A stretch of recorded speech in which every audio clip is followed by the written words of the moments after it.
첫 번째 달려보죠. 오토바이가 뿅입니다. 자, 사방가족의 제보로 시작하죠. 영상 보시죠. 부릉부릉. 예, 한 운전자가 오토바이 옆에 저렇게 스톱을 합니다. 자, 손을 이렇게 딱 만져서 그냥 휙 갑니다. 자, 그런데 다시 걸어서 나타난 저 운전자 성큼성큼 다가오더니 부릉부릉부릉 오토바이 시동을 한번 켰는데, 자, 그러더니 아이고야 이게 웬 떡이야. 올라타서 이리저리 살펴보더니 그대로 쌩 하고 가버립니다.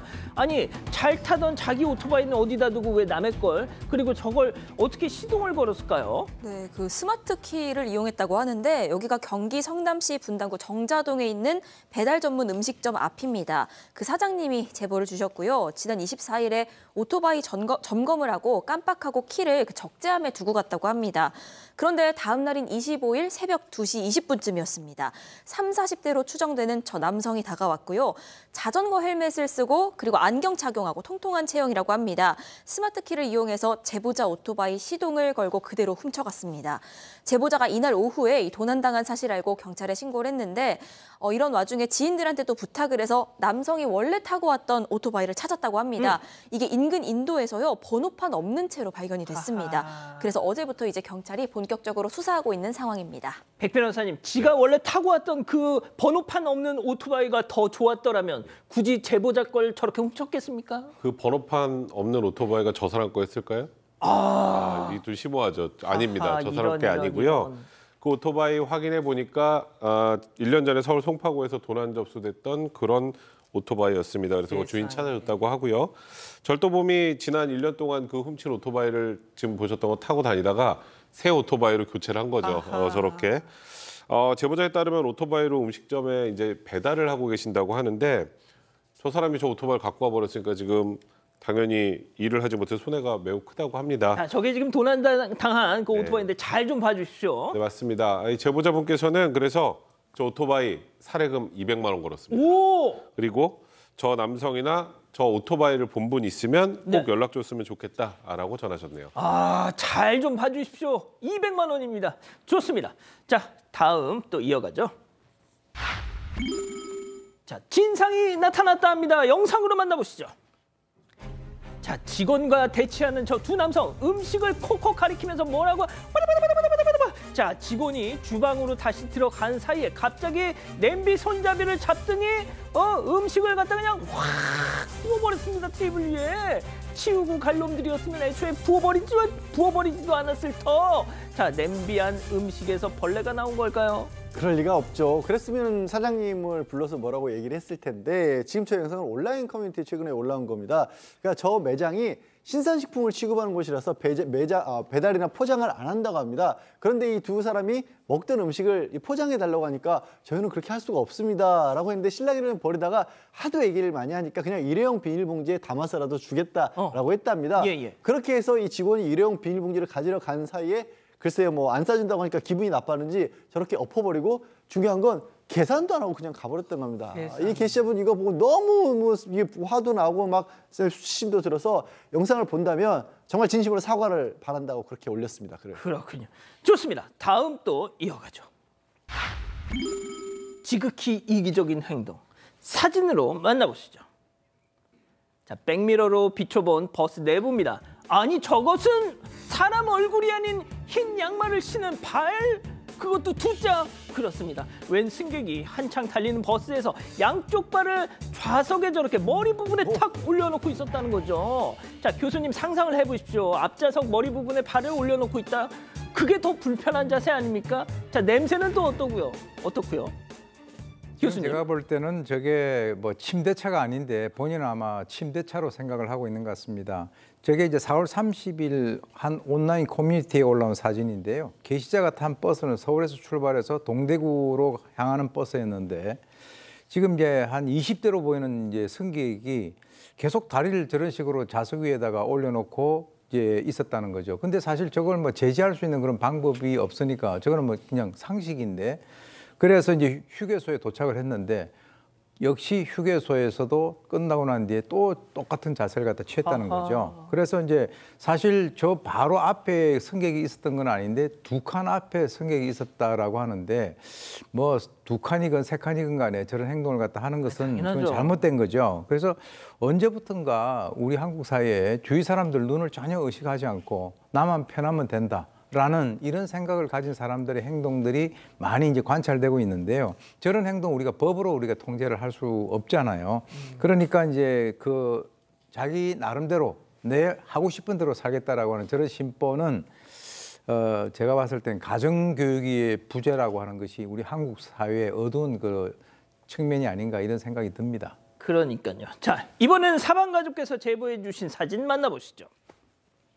자, 이곳은 식당 내부입니다. 저 여성 옆에 유모차를 두고 앉아 있는데, 자, 아래쪽을 봤더니 양말을 신고 있어요. 자, 그렇다면 고로 이곳은 신발을 벗고 들어오는 식당이었던 것? 자, 바깥 먼지 다 묻은 유모차 바퀴 저거 끌고 그냥 위로 올라온 겁니다. 자, 식당 사장님이 제지를 했는데도 불구하고 유모차가 뭐 어때서 했답니다. 네, 그렇습니다. 이거 수원의 한 식당에서 찍힌 사진인데 제보하신 분에 따르면 이런 겁니다. 지금 얘기한 것처럼 아이를 태우고 들어왔는데 저기는 위생상 신발을 벗고 들어온 식당이었고, 그럼 유모차를 태우고 들어오려고 하니까 아기 의자가 있다라고 직원이 알려줬답니다. 그런데 우리 애는 그 아기 의자 안 앉아 그러면서 그냥 양해도 못 찾고 그냥 밀고 들어와서 저렇게 천연히 그냥 식사를 하고 있는 모습인데요. 제보해 주신 분이 마침 그렇게 얘기하셨는데, 나도 아기 애 둘 키웠는데 세상에 저건 아니다라고 따끔하게 말씀을 주셨습니다. 그러니까요. 알겠습니다.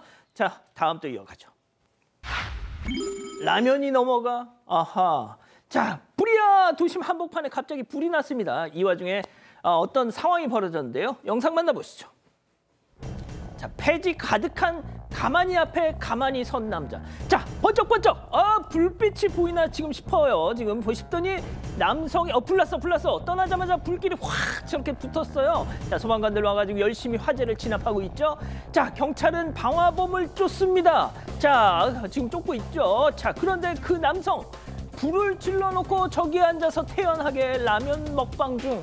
자, 경찰이 CCTV 영상을 보여주니까 나야. 자, 그러자 바로 검거를 했습니다.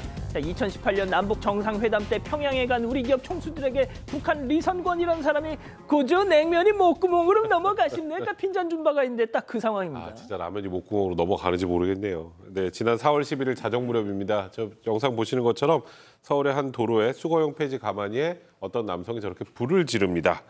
당연히 신고를 받고 온 소방관이 힘들게 저 불을 끄고 저 방화범은 당연히 잡아야겠죠. 그래서 경찰까지 출동을 했습니다. 그리고 관제센터가 CCTV를 통해서 이 방화범의 도주 경로를 분석을 했고, 그리고 지금 저 보시는 것처럼 경찰이 관제센터에 연락을 해서 저 사람을 찾아갔습니다. 지금 문 닫은 가게 앞이네요. 거기서 쪼그려 앉아서 지금 라면을 먹고 있습니다. 처음에 경찰이 당신 아까 저기 불 질렀지? 그랬더니 아니요? 그랬다가 진짜 아니야? 아니래요. CCTV를 보여줄까? 응, 맞아. 네, 맞습니다. 이러고 검거가 됐다고 합니다. 그렇군요. 알겠습니다. 자, 마지막 사연으로 가보죠. 오늘 사연 좀 팽팽할 것 같아요. 시험이 코앞인데. 자, 사방가족께서 집단 지성의 판단을 받아보고 싶으시다면서 연락을 주셨어요. 네, 그 시험이 코앞인데 이 가족 모임 해야 하냐라는 걸로 지금 부부가 굉장히 각을 세우고 있다는 사연입니다.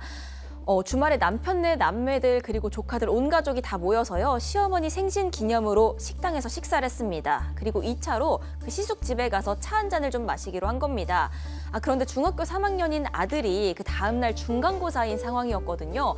그래서 영어 학원 보충 수업이 잡혀 있었습니다. 남편한테 애는 좀 가봐야 할 것 같다 얘기를 했더니 남편이 절대 안 된다 펄쩍 뜁니다. 이 남편네 식구들 다들 그 끔찍이 어머니 위하는 효자 효녀들인 건 알았지만 중3 시험이 얼마나 중요한데 생신 당일도 아니고 또 식사도 다 같이 했는데 굳이 학원까지 빠지고 차까지 마셔야 하나 싶었다는 겁니다. 그래서 일단 사연자는 아들 데리고 나왔는데요. 그날 저녁에 남편이 효도가 먼저지 학원 간다고 성적이 뭐 막 오르냐. 아들 얼마나 잘 키우는지 두고 보자. 이런 소리를 한 겁니다. 그러면서 이게 말싸움으로 번졌는데 시험 앞둔 중3 아들 가족 모임에서 일찍 나와서 학원 좀 간 게 그렇게 잘못된 거냐고 물어오셨습니다. 그렇군요. 자, 기다리고 기다리셨던 푸처 핸즈업 타임 유튜브 JTBC 뉴스 채널과 사건 반장 독립 채널에서 6천여 분의 가족 여러분들 함께하고 계신데요. 채팅창에 OX로 함께 참여해 보시죠. 먼저 사연자 아내입니다.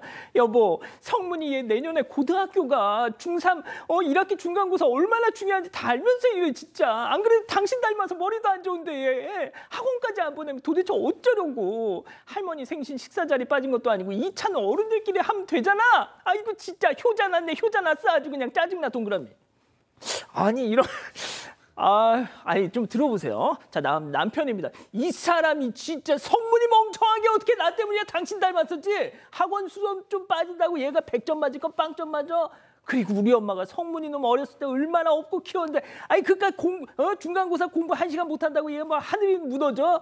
당신도 솔직하게 말해. 성문이 핑계대고 우리 엄마 생신 파티 자리 일찍 빠져나오고 싶었던 거잖아. 의그 X입니다. 예. 자, 일단 양 변호사님부터 달려볼게요. 저는 사실 심정적으로는 남편 편입니다. 그런데 왜 그러냐면요. 요즘에 입시에 대해서 아마 뭐 제 또래 정도 됐을 것 같아요. 중학생 자녀면 뭐 첫째인지 둘째인지 모르겠지만 저희가 대학에 들어가고 공부를 했을 때와 요즘 학생들의 공부의 패턴과 그 강도가요 너무 다릅니다. 그래서 가정마다 사실 자녀분의 공부를 놓고 남편분하고 그 아내분하고 싸우는 경우가 정말 많아요. 특히 남편분들이 나 공부했을 때 그렇게 공부 안 하고 충분히 다 뭐 대학 가서 이런 얘기하는 게 부부싸움이 시작일 때가 굉장히 많거든요. 아빠는 주로 굿캅이죠. 예. 그래서 아내에게 맡기십시오. 이런 문제에 있어서는 아내가 하지 않는 대로 따르는 게 정답입니다. 제 친구놈도 이런 문제로 맨날 싸우더라고요, 교수님. 이게 효도하고 무슨 상관성이 있는지 잘 모르겠어요. 왜냐하면 지금 어떤 집 같은 경우는 아예 뭐 그 다음날 시험이 있다면 아예 식사 자리에 안 가는 그런 집도 있는데 그래도 이 집은 가서 식사를 했잖아요. 그리고 이제 그 작은 아버지 집 쪽으로 가서 거기서 뭐 티타임을 갖는다는데 지금 다음날 중간고사하고 학원에서 뭐 보충 수업을 시켜준다라고 하면 본인이 가겠다라고 하더라도 주위에서 우리 어른들끼리 얘기할 테니까 너는 가서 이제 공부해 고생했어 이렇게 하면 훨씬 분위기가 좋은 건데 아니 이 남편분 하시는 얘기가 네가 아들을 얼마나 잘 키우는가 보자. 아니 이 아들이 둘 사람의 자식이지 이게 뭔 소리래요? 남의 자식입니까? 교수님 화나셨어요. 네. 그래서 제가 볼 때는 이 남편분이 뭐 본인이 효도를 갖다 하는 것도 좋지만 그것은 자기 자신의 어떤 방식대로 너무 주의를 강요하면 안 된다. 그래서 융통성이 좀 부족하지 않는가 하는 생각이 듭니다. 그렇군요. 자, 백 변호사님. 일단 할머니 생신 식사 자리에 간 것만으로 충분히 이 중학생 아들이 할 만큼 다 한 것 같고요. 저는 뭐 두 분이 다 말씀하셨으니까 이렇게만 말씀드려도 될 것 같아요. 아마 아들이 시험 못 보면 제일 많이 화낼 분이 저분 같은데 책임은 본인이 지지 않고 본인은 효도하라고 애가 시험 못 보면 본인이 뭐라 그럴 거면서 학원 간다고 그러고 아내한테 뭐라 그러는 거 이거 굉장히 좀 이런 말씀드리고 뭐하지만 좀 치졸해 보입니다. 치졸까지? 저는 솔직히 채팅창에 약간 그래도 갈리지 않았을까 싶은데 그러지 않는 분위기예요. 그런데 살짝 일부 반대 의견도 있긴 했습니다. 네, 일단 귀여운 루피님은요. 1차 했으면 됐잖아 하셨고요. 슬립맵님 절해놓고 취업 안 되면 공부 안 하고 뭐 했냐고 할 거다. 이런 의견 주셨습니다. 하지만 이정우님은요. 하루 빠진 걸로 성적이 좌지우지되는 게 이상한 거다. 이런 의견 주셨고요. 일상님도 가족과의 시간이 더 큰 교육입니다. 또 이런 의견도 주셨습니다. 좋습니다.